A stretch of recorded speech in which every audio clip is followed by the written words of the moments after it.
Salut à tous les amis, ravi de vous retrouver aujourd'hui pour une nouvelle vidéo. J'espère que vous allez bien, moi ça va super et aujourd'hui on se retrouve pour une nouvelle vidéo dans laquelle on va parler de la Ligue des Champions et de l'affiche de la demi-finale entre le Real Madrid et Manchester City évidemment.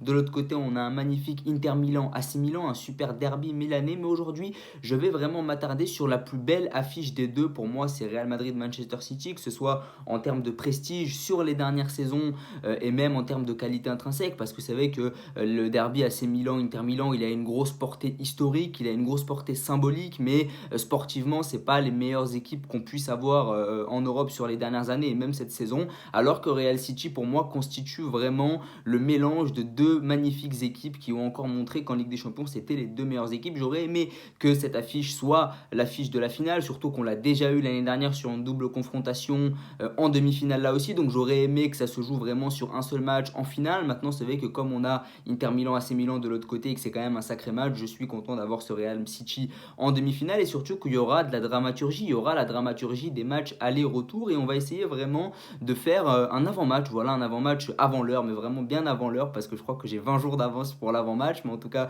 je serai le premier à faire l'avant-match de ce Real Madrid-Manchester City, mais c'est vrai que c'est un match qui m'excite tout particulièrement et ça fait très longtemps que j'ai pas été excité par un tel match, hors Coupe du Monde bien sûr, à la Coupe du Monde on est excité par tous les matchs, mais en Ligue des Champions ou même sur les championnats domestiques, j'ai rarement été excité j'ai rarement été autant excité par un tel match. C'est vrai que ce Real City s'annonce absolument merveilleux, surtout que il y a un historique entre les deux équipes puisque l'année dernière le Real Madrid a éliminé Manchester City dans un match absolument rocambolesque. Manchester City était qualifié jusqu'à la dernière minute et Rodrigo est venu renverser la vapeur pour qualifier le Real. Il y a eu le penalty de Benzema ensuite en prolongation. On va essayer aussi un peu de dresser le bilan tactique des deux équipes, voir un peu les forces et les faiblesses en présence. On va commencer par Manchester City. Manchester City qui commence à rattraper son retard en championnat sur Arsenal. C'est vrai qu'ils étaient partis de loin. Là, ils reviennent vraiment sur les derniers matchs. Ils profitent un peu du fait que Arsenal est un peu faibli sur les dernières semaines pour revenir et pour carburer vraiment. On sait très bien que Manchester City a l'expérience des sprints finaux en Première Ligue et donc ils se servent vraiment de leur expérience pour rattraper cette équipe d'Arsenal. Et si je devais m'engager, je dirais qu'Arsenal sera champion,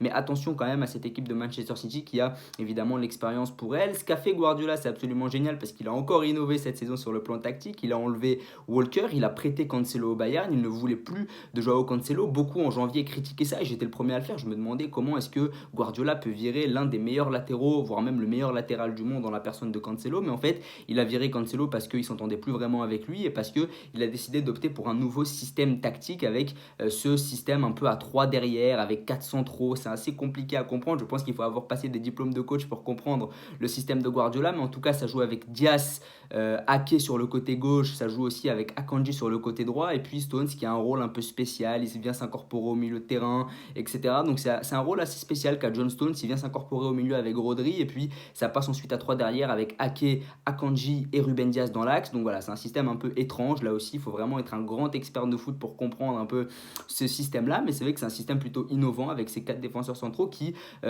garantit vraiment une solidité défensive hors norme pour Manchester City. C'est vrai qu'avant, même si Walker est un très bon défenseur et même si Cancelo l'est aussi, c'est vrai que c'est des joueurs qui sont plutôt portés vers l'avant. Walker et Cancelo, c'est des joueurs qui aiment bien prendre, voilà, qui aiment bien dédoubler. Même Cancelo, il aimait bien prendre l'axe, etc.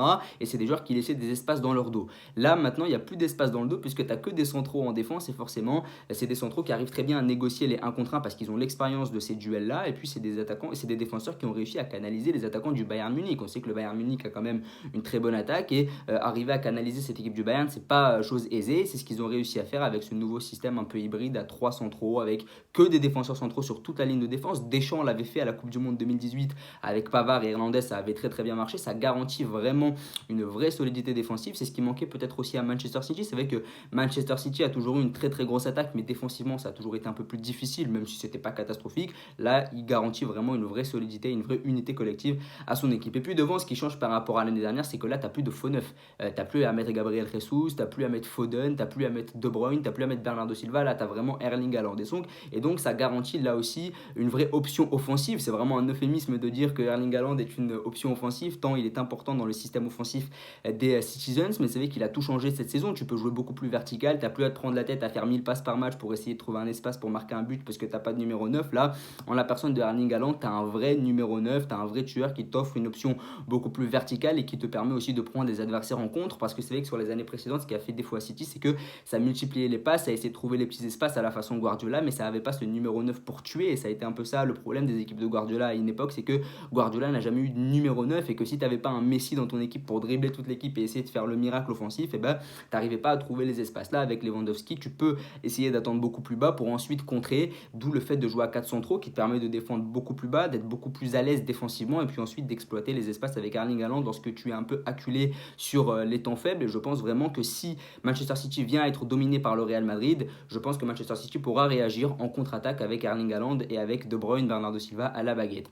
Ce qui va être là aussi un problème pour Manchester City, c'est que Marley Ake, le joueur de l'OM, l'ancien joueur de l'OM, le jeune, mais non, Nathan Ake est blessé, je crois qu'il s'est fait mal et c'est Aymeric Laporte qui l'a remplacé. On sait qu'Aymeric Laporte c'est aussi un peu compliqué, mais c'est vrai que outre ça, le Real Madrid a une excellente attaque, que ce soit Benzema, que ce soit Vinicius, que ce soit même Rodrigo, même Valverde et Modric qui aiment bien se projeter vers l'avant. Ça va être très très compliqué pour Manchester City de canaliser tous ces talents-là parce que c'est vrai que c'est un cran au-dessus que le Bayern. C'est vrai que le Bayern a de bons attaquants, mais le Real c'est vraiment la classe au-dessus. T'as Benzema, t'as Vinicius, t'as Rodrigo, t'as Valverde, et donc forcément il va falloir gérer tout ça. C'est vrai que face au Bayern, ils s'en sortent avec un clean sheet au match aller et puis un seul but encaissé sur penalty au match retour, donc quasiment 2 clean sheets, mais ils ont été mis en danger. Et si Sané loupe pas autant, si les attaquants du Bayern ne sont pas aussi maladroits, ils peuvent en prendre 2 voire 3 au retour et ça aurait pu vraiment remettre en cause leur qualification. Donc attention quand même à cette équipe de City. Certes c'est très solide, certes Akanji, Ake se sont montrés très solides à l'aller, mais au retour ils ont failli céder à de nombreuses reprises et ils doivent vraiment ce clean sheet, presque ce clean sheet parce qu'ils ont pris qu'un seul but,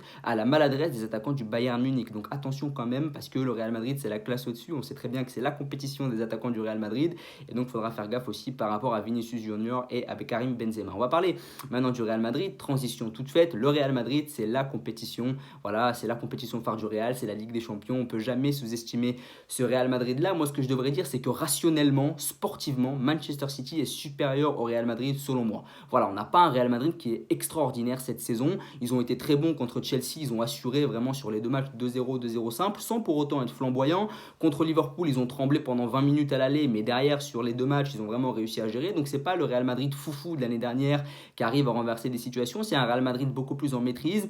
C'est un Real Madrid qui gère beaucoup mieux ces matchs-là, surtout par rapport à la faiblesse des adversaires, parce que Chelsea et Liverpool sont moins bons que l'année dernière, et donc le Real Madrid arrive à mieux gérer ces matchs-là face à des adversaires plus faibles que l'année dernière. Mais c'est vrai que je trouve ce Real Madrid vraiment intéressant. Ils sont vraiment dans la maîtrise. Ils ont réussi aussi à acquérir des joueurs avec Rudiger, avec Tchouaméni qui leur offrent vraiment une profondeur de banc qu'ils n'avaient peut-être pas l'année dernière. L'année dernière, ils n'avaient que Camavinga, entre guillemets, Camavinga, Rodrigo en sortie de banc, donc c'était un peu léger, peut-être Ceballos. Là, ils ont vraiment des vraies options sur le banc. C'est ce qui change par rapport à l'année dernière. Maintenant, est-ce que le Real Madrid est meilleur que l'an dernier? Je pense que oui.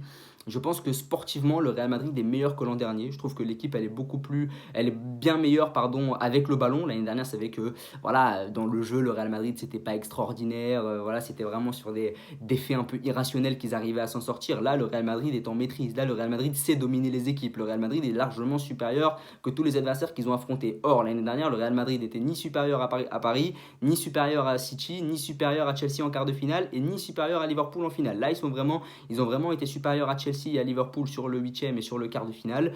Voilà, ils ont vraiment été supérieurs à leurs adversaires. Ils ont réussi à maîtriser. Donc voilà, si on pense sportivement, je pense que City reste quand même au-dessus. Maintenant, le Real Madrid arrive toujours à emballer ce genre de match de manière absolument irrationnelle.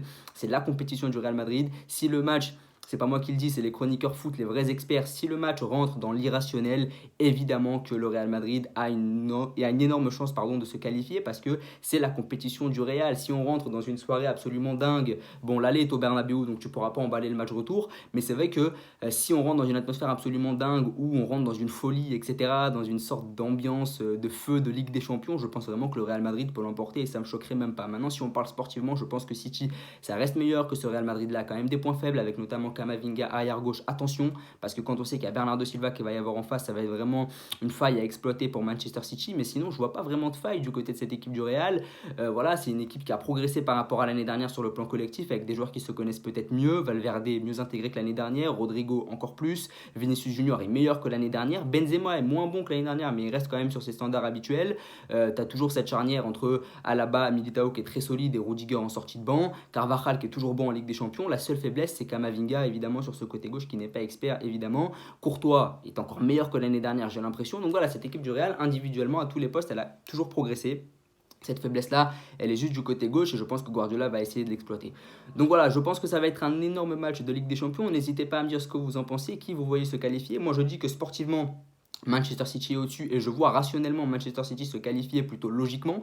Je vois bien un 2-0 sur les deux matchs. Maintenant, évidemment que c'est la compétition du Real Madrid et que si le Real Madrid arrive vraiment à emballer le match, à faire de cette soirée une noche mágica comme ils disent en Espagne, évidemment que le Real Madrid a une chance de se qualifier. Donc sportivement, si je devais m'engager, je dirais City. Si le Real arrive à emballer ce match-là grâce à Benzema, grâce à Vinicius sur des exploits individuels ou sur des actions bien construites, pourquoi pas. Donc voilà, c'est vraiment un match qui est assez haletant parce que d'un côté on a le rationnel, de l'autre côté on a l'irrationnel, d'un côté on a l'expérience, de l'autre côté on a un peu cette équipe qui veut absolument aller chercher cette Ligue des Champions. On a un peu le vieux bonhomme avec le Real Madrid et le nouveau avec Manchester City. Donc c'est vraiment un match qui est très très fort en symbole. Donc voilà, n'hésitez pas à me dire ce que vous pensez de ce match-là, à vous abonner, à liker et à partager. Merci beaucoup.